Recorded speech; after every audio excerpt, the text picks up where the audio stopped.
ಮಂಗಳೂರಿನಲ್ಲಿ ಸುಳ್ಯ ಶಾಸಕಿ ಭಾಗೀರಥಿ ಮುರುಳಿ ಅವರು ಪ್ರತಿಕ್ರಿಯೆ ಕೊಟ್ಟಿದ್ದಾರೆ. ಸುಹಾಸ್ ಶೆಟ್ಟಿ ಹತ್ಯೆಗೆ ಸಂಬಂಧಪಟ್ಟಂತೆ ಸುಹಾಸ್ನನ್ನ ದರೋಡೆಕೋರ ಅನ್ನೋ ರೀತಿನಲ್ಲಿ ಬಿಂಬಿಸಿದ್ದಾರೆ. ಪರಮೇಶ್ವರ್ ನಿನ್ನೆ ಬಂದಾಗ ದಲಿತರ ಪರ ಅಂತ ಹೇಳ್ತಾ ಇದ್ರು. ಆದ್ರೆ ನಿನ್ನೆ ಬಂದಾಗ ಕೇವಲ ಮುಸ್ಲಿಮರನ್ನ ಮಾತ್ರ ಕರೆಸಿ ಮಾತಾಡಿದ್ದಾರೆ. ಯುಟಿ ಖಾದರ್ ನೋಡಿದ್ರೆ ಫಾಜಿಲ್ ಕುಟುಂಬದವರನ್ನ ನಿರಪರಾಧಿ ಅಂತ ಶರಾ ಬರೆಯೋ ಕೆಲಸ ಮಾಡಿದ್ರು.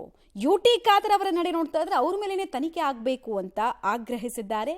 ಮೊದಲ ಬಾರಿ ಗೆದ್ದಿರುವಂತಹ ಶಾಸಕಿ ಭಾಗೀರಥಿ ಮುರುಳಿ ಬರೀ ಇವರು ಮಾತ್ರ ಅಲ್ಲ, ಯುಟಿ ಖಾದರ್ ಅವರ ನಡೆಯನ್ನು ಖಂಡಿಸ್ತಾ ಇರೋದು ತುಂಬಾ ಜನ ದಕ್ಷಿಣ ಕನ್ನಡ ಭಾಗದ ಶಾಸಕರು ಹೇಳ್ತಾ ಇದ್ದಾರೆ.